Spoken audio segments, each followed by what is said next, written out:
सरसों के तेल में पोशीदा सेहत के खजाने।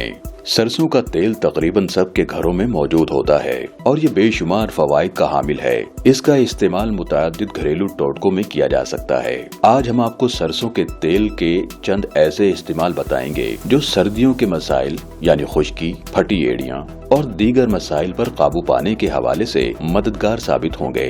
जिल्द के लिए बेहतरीन सरसों का तेल विटामिन ई से भरपूर होता है जो जिल्द के लिए बेहतरीन होता है। इसे जिल्द पर लगाने से फाइन लाइंस और झुर्रियों में कमी आती है और ये सनस्क्रीन की तरह काम करता है। ताहम बहुत ज्यादा तेल जिस्म पर लगाना नुकसानदेह और खारिश का बाइस बन सकता है, जबकि ऑयली और हसास जिल्द वाले अफराद को इसकी मालिश से गुरेज करना चाहिए।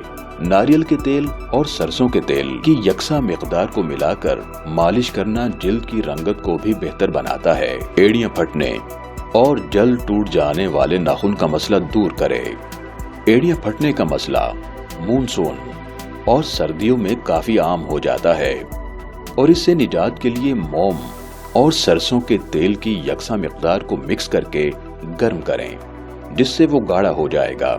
एड़ियों के मुतासिरा हिस्से पर इस मिक्सर को लगाएं और कॉटन की जराबें पहनकर सो जाएं। इसी तरह सरसों का तेल नाखून पर लगाना उसकी सतह पर जज्ब होकर उन्हें ग़िज़ायत फराहम करके मजबूत करता है। बालों की नशोनुमा बेहतर करे। अगर तो बाल गिर रहे हैं या उनके बढ़ने की रफ्तार सुस्त हो गई है तो सरसों के तेल का इस्तेमाल इस हवाले से मददगार साबित हो सकता है। सरसों के तेल में मौजूद बीटा कैरोटीन बालों की नशोनुमा की रफ्तार तेज कर देता है। इसकी मालिश से सर के अंदर दौरान खून बेहतर होता है, जबकि बैक्टीरिया कुछ खुसूसियात सर को इन्फेक्शन से बचाता है। इसी तरह सरसों के बीज को पीसकर पेस्ट बनाकर सरसों के तेल में मिलाकर सर पर रात भर लगा रहने दें तो इससे बालों के गिरने के मसले को कंट्रोल करने में मदद मिल सकती है। तो आइए सरसों के तेल की इफादियत से फायदा उठाएं और सेहतमंद जिंदगी से लुत्फ उठाएं।